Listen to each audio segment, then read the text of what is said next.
I'm going to tell you how to find the best value plays in GPP stacks for DFS hockey on DraftKings, and we're starting right now. What's up, guys? Welcome to another daily fantasy sports video. If this is your first time here and you want to become a profitable DFS player and get better at betting, start now by subscribing to the channel, but don't forget to click that notification bell so you don't miss anything along the way. And if you're already a Holkamaniac, you know exactly what time it is. Smash that like button and we'll get rolling. Power play shots. So this is one that I think is super valuable. I can tell you to kind of target shooters, target these Corsi guys all day long. But when it comes down to is you really want guys that are in high value situations. And a lot of the points that are being scored on the power play. So this is one of the ones that I like to use. It's not kind of an end-all be-all metric, but I do think that there's a place for it in addition to some of these other stats. So power play shot attempts is one that we're looking at here. So the consistency is actually much higher than the plus minus, which is interesting. And power play shot attempts do pretty closely in line with ownership. But the difference to me is adding in a little bit of sprinkle to these guys that are getting power play shot attempts has, in theory and historically, given us a lot more consistency. Are you surprised by that? Not really. You see that the guys that are on the power play, most of the goals or a decent portion of the goals, at least in NHL games, are scored on the power play. So if you're taking guys that aren't on the power play, let's say you're removing 50% of the goals possibly scored in the game, they aren't going to be part of, which when you're talking about 6 goals and you remove the possibility that they're going to be involved in half of them, it completely removes a lot of what you're going to expect in terms of consistency and upside from all of those guys. So that's why, in general, you're looking for players that skate on the power play because they are going to be a high percentage of your goal scoring. So if you have guys that aren't on the power play, they lack that ability. Yep. So basically, I'm using this metric to try and find a little bit more consistency. It's kind of just another data point when I'm trying to build trends or when I'm trying to really kind of have a tiebreaker. Just targeting these guys that are being used on the power play is a great way to do that. So before we move on to a couple goalie stats, I know we haven't talked about goalie yet. This seems like a good time to kind of talk about correlation a little bit. So let's move over quickly to that. To the lines page here. And one of the things, we'll start with your boys, the Buffalo Sabres, Sean. We're obviously trying to correlate in NHL similarly to an MLB, where you really want to try and get guys that are in kind of similar spots of the batting lineup. You also want to try and correlate in NHL with guys that are on the same even strength lines, but also guys that correlate on the power play, ideally both. But Sean, talk about correlation a little bit and how important it is in NHL. Yeah, so in order to really hit things big in the NHL, usually you need correlation. It'd be the same as if you're talking about the NFL and Tom Brady throws for 500 yards. Well, if Tom Brady's throwing for 500 yards, you probably need Julian Edelman and maybe Gronk with him in order to really succeed in a GPP. Hockey's not much different. If a line, let's say Jack Eichel scores 4 goals tonight, there's a good possibility that people skating on the lines with Jack Eichel are going to have a lot of assists, which are going to make them better plays on the night. So if you have a guy that, let's say, Casey Middlestat, he's going to be on the power play with Jack Eichel. But if he's not on the even strength line, that takes away the ability to correlate in that situation as well. So it's not an end-all, be-all, but if you have a guy that is together on the power play but not even strength, it removes some correlation. So the most correlation you get is the guys that play together at even strength and play together on the power play. Those are the guys that no matter what, if you have 20 minutes of ice time, they're going to be on that ice together a majority of the time. And as you see, Eichel and Middlestat do not skate together at even strength. So if Jack Eichel scores an even strength goal, Middlestat will probably not be on the ice with him, which removes an ability to get a point on that goal as well. If he scores on the power play, however, Middlestat can do that. But if you find a guy that skates together with him, like you see with Boston here, Brad Marchand and Patrice Bergeron skate together on the top power play, skate together on even strength. So no matter what, if Patrice Bergeron scores a goal, the odds of Brad Marchand being on the ice are significantly higher than if he only skated at a certain situation with him together. Sean, they better hire you to finish filling out these lines, man. I'm not sure why we got some gaps in here, but yeah. So I will say too, this is the lines page at Fantasy Labs. What I'm using typically is left wing lock for power play numbers. They have a really awesome page there that actually gives you the percentage of the last game where certain combinations of power play guys that played together. So Sean, when you were kind of filling out this page. Was that something you're using a lot? I'll bring it up here in a second. Yeah, so I would use left wing lock when I was using it to sort of see what the transitions would be for teams. So if a team was rotating heavily, I could sort of see. I would use beat writers. Certain teams you get power play lines in the beat writers. So I would use generally those. I would always check daily face off as well. But so nowadays, I mean, left wing lock's probably your best option in terms of looking at that because it's going to be the most updated. And at minimum, you're going to have backstory from their stats and tells you the percentiles that you can see, and you can see who plays together at the line. So you see that when in doubt, you can look back at this and you see that over, let's say, the last 3 or 10 games, that Cousins, Keller, and Galchenyuk are going to be on the top power play. So you can sort of see, and then you see Stepan, Keller, Galchenyuk as well. So you sort of see that they're moving around. But I always would look at like the 3-game and the 10-game samples because one game it could be massively skewed because let's say there's one game, which was this game, so the most recent game, and then you look at those games, you look through that, and the difference in the most highly owned power play was just Garland and I believe Ekman Larson. Yep. So basically means that they just sort of got caught in change, and that could be there's probably only 4 to 6, maybe 8 minutes of power play time in a game. So if you have a line that maybe gets skewed for 25% of that, it's going to drastically skew these percentiles. So if you look back a little bit further into the 3-game log, you see that the most likely top power play is going to be Cousins, Keller, Galchenyuk, Garland, and Ekman Larson. And then that can help you formulate what to expect. Yeah, dude, that's a really good point because I think there's still people that use this page, but they just look at only the last game. But there's teams where, like, yeah, some things are changing. I still want to know kind of the larger sample as well. But one thing that, like, using this page, there's a huge edge, honestly, because even last night on the Showdown slate we were talking about in the Discord, we were talking about Derek Stepan in particular, a guy that's had pretty decent peripheral stats.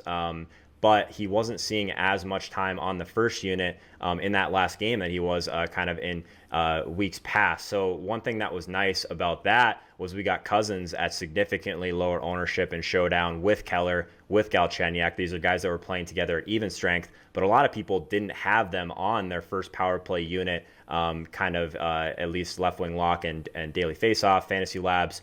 Cousins was the guy that was the edge last night in Showdown just because he was extremely cheap, but he'd been playing on that first unit a lot more than people realized. By the way, guys, if you've ever found value in any of my videos or live streams, one of the best ways to support what I'm doing here for free is to throw me the follow over on Twitter. And if you're new to the community, I also do a ton of content exclusive only to Instagram. So if you take a few seconds, make sure you're following me over there as well. Really appreciate it. Sean, this is our big discrepancy. We used to talk about this on the show all the time.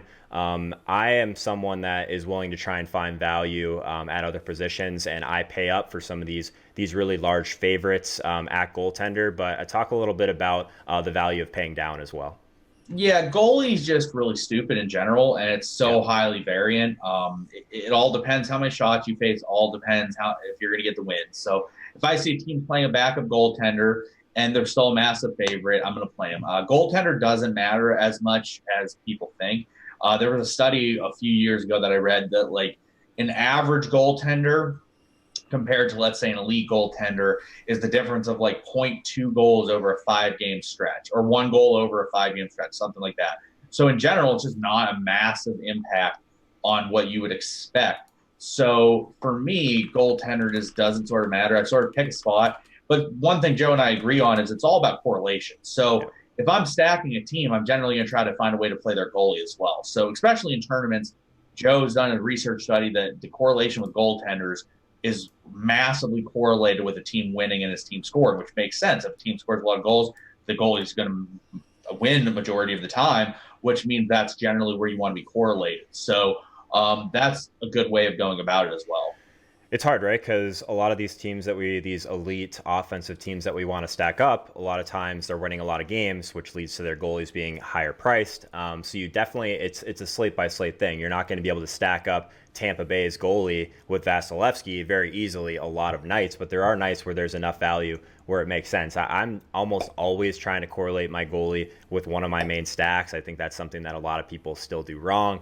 I think that paying down makes a lot of sense in certain situations where we think there's going to be a high pace, where there's going to be shots on both sides of it. But honestly, the research that I've done, the Vegas money line is one of the biggest factors in picking a goaltender that's going to provide you with value. It's going to provide you with consistency. So looking back down here, if we're just looking at favorites versus underdogs, it's basically the same, slightly more consistency for favorites, but the value is not really telling us much in the trends tool. If we just go back to some of these similar charts, the Vegas money line rating does pretty, I guess it does skew towards ownership, which isn't too surprising just because a lot of people are basically picking their goalies with the big favorites.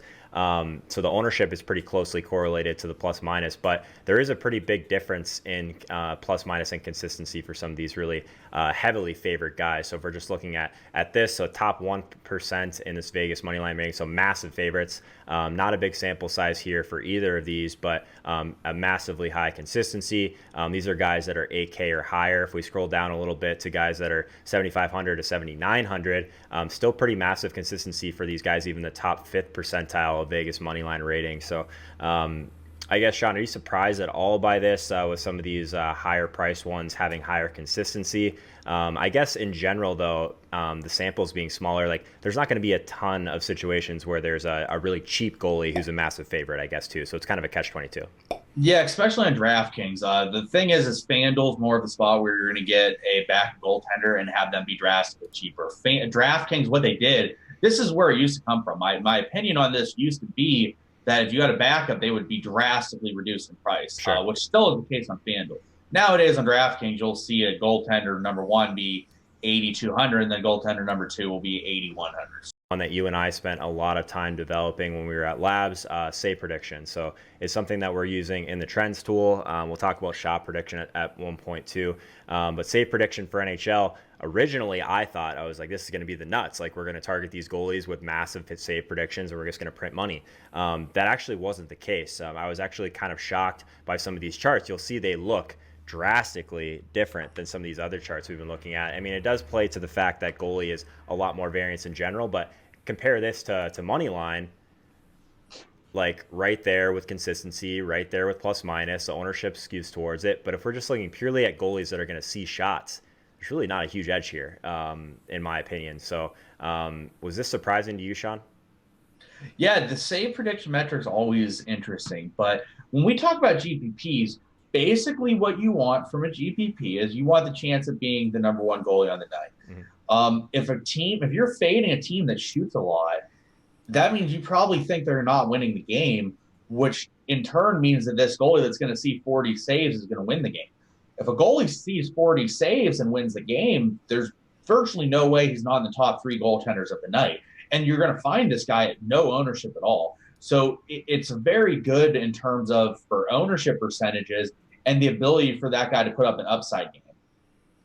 Yeah, so that's exactly kind of what was leading me towards this. As you can see, like save prediction, high save predictions leads to a bunch of upside. It does lead to some consistency at the very high buckets, depending on what the salary is. But yeah, in GPPs, this is just a way for you to grab some ceiling, in my opinion, not necessarily should be revolved around you're kind of trying to find value or that side of things. So if we're just looking purely at kind of the different salary ranges of this, it's still the guys that are performing the best historically are the guys that are priced higher, probably because they're on teams that are winning more games. But if we just look down a little bit for some of these really cheap guys, there's still upside here with these guys, even though they're not as consistent. We don't really care as much about that if we're just purely looking at tournament plays. So if you're just looking for some tournament flyers, I still think that you should probably try and target some of this value as well. But it's hard to ignore some of these really high upside ratings. So like a 15 upside rating for a top 5th percentile save prediction at 7K to 7,400. If that game like kind of skews your way and he does happen to win on top of a massive amount of saves, look at the ownership difference here. So 5.7 ownership difference based on some of these other guys that are higher than 11, 10%. So I do think that there's kind of a balance here. And yeah, Henrik Lundqvist was the guy that we used to always play, just because they were giving up a ton of shots at the time. So we always had kind of a really high save prediction, but he was priced up as well quite a bit. So anything else to add on goaltender? We probably spent way too much time on goalie, to be honest. No, yeah, goaltender just highly variant. Don't get frustrated if you lose things based on goalie. It's going to happen. If you're trying to make a bunch of GPP alliance and you're stacking a team, you want a lot of correlation with that goalie because you're saying that goalie is going to win, which is one of the ways to do that. So just realize goaltender is the highest variance thing, but it's also probably one of the most things that indicates whether you're going to win or lose on it a given night. Yeah, so I wanted to touch on a few questions before we get out of here, Sean. So Doozy in the chat was asking about just trying to find value. It is harder than it used to be actually on DraftKings, but I tend to find value more often in some of these really cheap defensemen that'll shoot the puck, that'll block shots, that will at least get a decent amount of time on ice. Time on ice, something we didn't really touch on a ton. Not as important as people think, as much as kind of trying to skew through or kind of sift through some of the noise. I'm not really that worried about time on ice, but as far as finding value, Sean, like how do you usually go about it? The same way? Yeah, similar way. I mean, the best way to find value, the best plays, the best value plays are going to be guys that are seeing a drastic increase in time on ice, drastic increase in power play time on ice, and drastic increase in the skill level of their teammates. So if you have a guy that went from, let's say, the AHL or third line that was playing, let's say, not in the NHL at all or 10 minutes a game, and then all of a sudden that guy is going to be playing 16 to 18 minutes with a top line caliber players and getting top power play time, that guy is most of the time going to be the best possible value you can find on a given night. That said, other value is in teams that are playing teams that are very good and are expected to lose, but are in up-tempo games. A team we always talk about at the beginning of the season, the Arizona Coyotes, you had guys like Derek Sapon, who was a 99th percentile shots on goal and block shots guy, who was, let's say, 4K at center. That's where you find value. You find value in teams that maybe are not scoring, because if a team is struggling to score, that doesn't mean they're not producing their peripheral stats. It just sort of means the puck luck isn't in their favor at that given time. So you want to find guys like that are underpriced, mainly because they're not scoring currently, but they're still producing stuff that could lead to goals in the future. Yeah, like what you said about Stepan, he makes a great one-off play outside of your stacks, right? So you have to kind of, if you're stacking up a couple different teams and you just need some salary saving, there's value to be had in some of these lower totals for some of these teams that might not be as strong, but someone that's still going to give you a really nice floor, someone like Stepan who's still shooting the puck a lot. So that's kind of how I approach value. My value play is almost always my one-off play in tournaments, unless there's a situation, someone in chat was mentioning, just finding an underpriced line as a whole, a more balanced line. That's another way to kind of approach it as well. But Sean, I want to highlight one thing you said, because I think it's really important as we progress through the second half of the season. The college season will end, the major junior season will end. We'll get these guys that are getting called up, or these guys that are signing out of college after their season, and they'll be extremely cheap. And we'll look back. So one of the things that you and I did a lot was we would look back and see, like, okay, who are these college guys that are going to come? Who are these major junior guys that actually shoot? So like there's a difference between playing this 3K guy that's going to go out there and be more of a playmaker and not shoot a ton. And then there's these guys that all they do is shoot in college. Like, I can't remember who exactly it was last year, but there's this guy we played like 4 slates in a row, and like he was like 6-7 shots a game in college. So maybe expand upon that a little bit, but that's kind of how I approached it. Yeah, who was it? It was someone on the Bruins. I think he's injured. You could probably look for it while I'm talking, but I know exactly what you're talking about. But you're talking about guys that come in that are very skilled players. The only reason a lot of these guys weren't on the team was because they're trying to save a year of their eligibility on their contract terms, or they just didn't quite think their minutes would be there. But these guys come in after an elite junior season or elite college season when it ends, usually towards the end of March, I believe, is when they sort of come through. But a lot of these guys come in and they can be on teams, especially the bad teams, and they come in and play top roles and play top line, top power play minutes.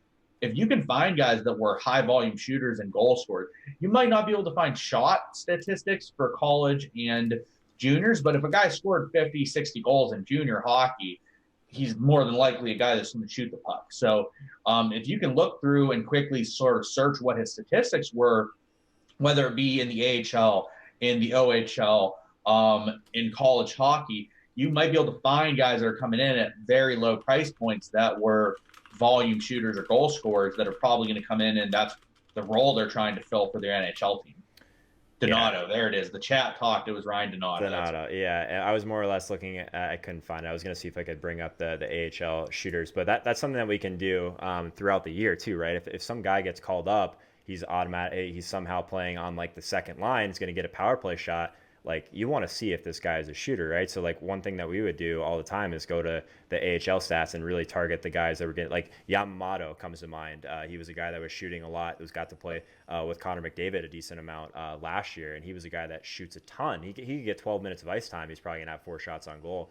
So that's how I typically kind of think about value.